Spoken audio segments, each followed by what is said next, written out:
Safety of our future generations and protect our sovereignty at all costs from manipulation and penetration by foreign entities. End of the statement. Nawashukuruni sana. Kana kuna mwenye swali, auliza. Hapa niko na ndugu wa mwenyenye mrefu kweli. Anaweza akajibu maswali yaliyo marefu. Sorry? Whistling African? Yeah. You are Whistling African? Yeah. Wow. Okay. Okay, Bwana Firimbi. Yeah, so the Seeds and Plant Varieties Act of 2022 yeah. actually prohibits farmers from sharing these indigenous seeds. So what's the way forward and what's your comments on this? What prohibits?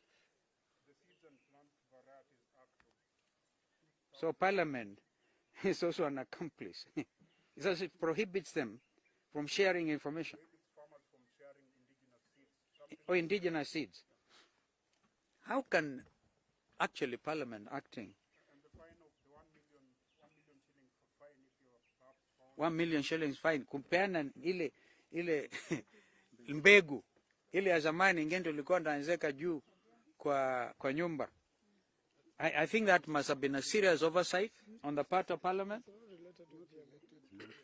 It's not related. But I think an amendment to that legislation would be an important matter to consider. Because how do you find mwananchi amepeana mbegu kwa mwenzake, alafu unamtoa fine ya 1 million? Excessive. Another question. Yes, sir. Yes, citizen.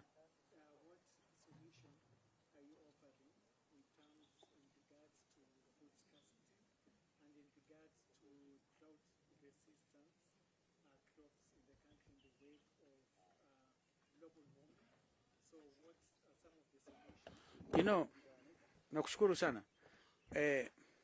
I'm not able to offer comprehensive solution. But we have lived in this country long enough to know there are sometimes cyclical issues about drought. The management of drought, for example, we have the National Drought Management Authority, which I happen to know is trying a lot to see whether they can work, and we had the Deputy President call the stakeholders. That was a positive thing, to see how to deal with the matter of drought. But we must also come alive to the fact that the reality of climate change is perhaps even harsher now than ever before. I can tell you I was Minister for Environment one time, and my assistant was a late Professor Wangari Maathai, who remember won the Nobel Peace on the matter of environment. In fact, he used to use this example of the hummingbird, which would rush and carry some water in the leaves to do something. At least she was able to do something. The matter of the Shamba system was introduced when I was Minister for Environment. We dropped it like a hot potato. So if you can imagine, if you're going to do Shamba system in Mao, the first casualty will be Mao River.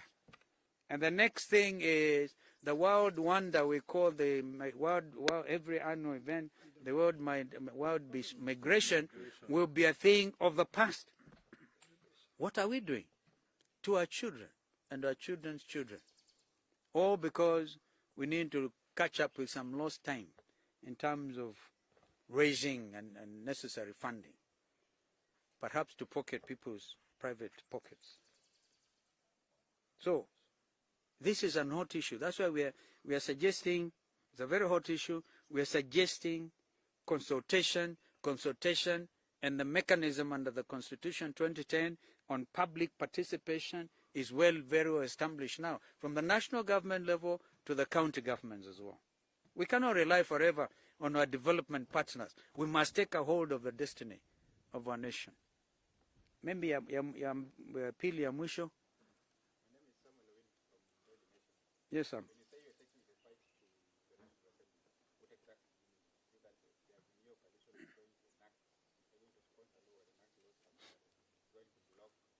One of the leaders, Sam, is here, the deputy leader. And this time we are not able to see deputy minority because we are going to court, yeah, to go against that ruling of my friend, Weta. He's still my friend, even if it occasions disharmony in the country. He knows it. Yeah, so we are ruling against that. I mean, you don't do those things. You don't. He's also a learned friend. You don't do certain things because future generations will look up. You remember today, Marenda is a household name because what they used to say, Solomonic wisdom. So a ruling he made, which actually affected me as a leader of government business. But you had to abide. So, ndugu weta, tafadhali, tafadhali, usikubali manipulation. We ni ndugu yangu, tulikuta tear gas pamoja. Usisahau ndugu yako mwenzako, ambayo bado ako kwa madaki. We must stand for what is truthful and just in this country. Kwa hivyo tuaenda kwa bunge na kwa senate vile vile. The senators wako hapa. I don't know whether Wambua is here, another deputy leader. Dan Maanzo is here and the others. We mean business to save ourselves. You know, as I say, this is not about politics. And I was there with President Kibaki. And there was a presentation to allow this thing, and we all unanimously as cabinet say, no. May Mzee Kibaki continue to rest in peace. Yes, sir. Thank you. Nicholas Delay from CAS. HMG. Thank you. Good. I hear you speak, and someone would wonder as Kenya that do you fear the problem of businesses dying or people dying of hunger out of GMO? And then the next question is, we have Kenya Seed, for instance, which deal with maize. We have GMO doesn't stop hunger. That deals with. Are you saying GMO will stop hunger? Hata Pope mwenyewe, muulize Papa Mtakatifu. Allow me to finish this. And he's a leader in these matters. Yes, sir. So my next question is, does it mean now approval of this GMO will not give an opportunity to institutions like Kenya Seed to transform and produce seeds? They will not transform, my friend. They will die off. Kenya Seed and the others. They can't match the level of competition by these multinationals. And I don't want to name names. We know them. They will die off. In fact, they will be clamped with heavy legal costs on infringement of intellectual property. They will die off. Let's wake up and think about this. Nawashukuruni sana. Mtu wa mwisho, munisaidie mimi sio mwenye everything. Hii mambo ya GMO kwanza nimea study. Yes, sir. Of course, we must do irrigation. I hear from Dan Maanzo. And I am a believer in serious irrigation now. In Kitui County, we started a huge project called the Wiki-Wiki Irrigation Scheme. I want to take a team of senators, if they can manage, to go and see. Unless we move away from this rain-fed agriculture, we will not be able to feed ourselves. Na vile tumeongezeka jameni, tuko wengi. Yes, Maina. Yes. My question is very straightforward. If I get from you, are you saying no for GMOs? Yes. You are saying wider consultation. I'm saying no. Big letter. A big no. Until everybody is satisfied. So if you allow that public participation, maybe people come and convince me. When you convince, then I can say no. But science, and it is all a matter of science, and science is what you are following. Science does not lie. Research, you send me, quote, a famous French scientist who was able to guide our decision as a cabinet in 2012. Kwa hivyo, science. But also, I'm shocked. You know, I'm really shocked. Kenyans know I'm a believer. They do know. So I'm actually alarmed. I'm calling the believer community. Tafadhalini. Yani, mumenyamaza mpaka sasa hakuna yeyote. There may be the remnant of the church who stand up and speak. Yeah. Yes, sir.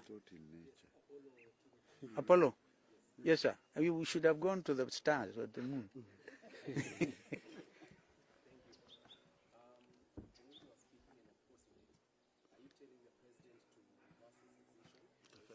I have not seen the clip where the president as Minister for Agriculture then was as vehemently opposed to GMO as I am. I think he probably had not looked at this. And I'm calling on William to also reconsider for the sake of this country. A leader is one who says, yeah, now yeah, I'm properly guided, or let's discuss. But to lift the ban, and then you go to Tanzania the following day, alafu nasema haya mahindi yetu hampati, njaa inazidi. Are we only going to be relying on kitunguu from Loitoktok ambayo inatoka upande wa Tanzania? Even kitunguu may be GMO. I mean BT common. What is it? BT cotton. Perhaps could be a reasonable something. I don't know. I don't know. Because we have to really regrow our cotton and our cotton industry. But whether the GMO way, I'm not clear.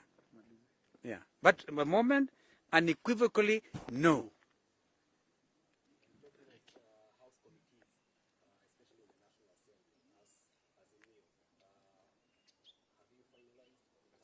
I told you this first of all, because if you are minority or majority, then that influences the number in the committees.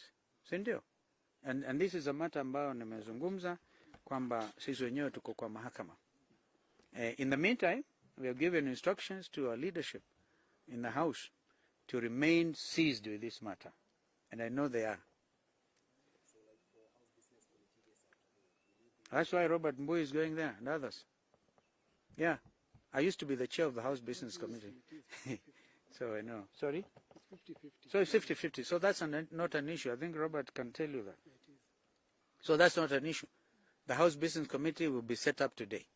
And we wish them well. And Godspeed. To be able to lead the country in this discussion.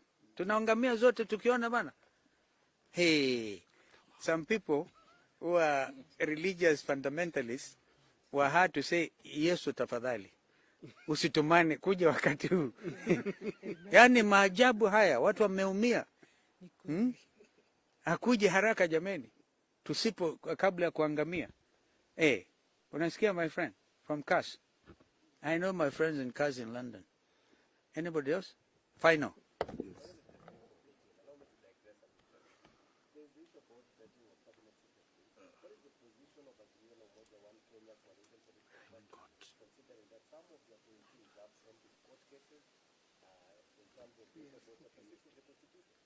I think that we addressed this matter in our previous communication. And we said, this is a country that has come of age in terms of our democratic practice. So if there is proper vetting of some of these cabinet appointees, in fact, since that time happened, I think one of them had some assault cases dropped against them. Maybe that's not good enough. Maybe too little, too late. I want to urge our members of parliament, the appointments committee, is it also being set up today? Yes. The appointments committee must take this matter very seriously.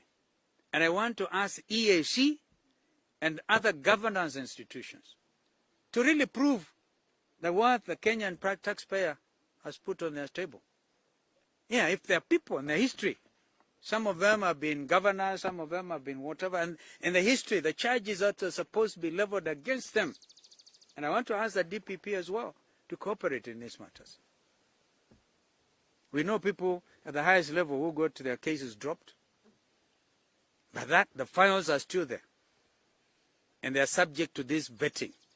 So Kenyans, but without being unnecessarily abrasive or being punitive in any manner, let us follow Constitution 2010. And those committees of parliament, I want to talk to them now. We know the moment you have set up these committees, these candidates will come with big envelopes. They will come with big envelopes to bribe you. If you accept any of them, heaven will take after your case. Because you know this is. That's it, now defeating the purpose of Constitution 2010, the letter and the spirit of the Constitution. Candidates clearly should be in jail, and then you bribe them, they bribe you and you give them those appointments. I like to think maybe President Ruto wanted to wash his hands of some of them. Nimepeleka majina yenu, sio mimi nilikata. If that happens, he will actually get credit himself. Thank you so much.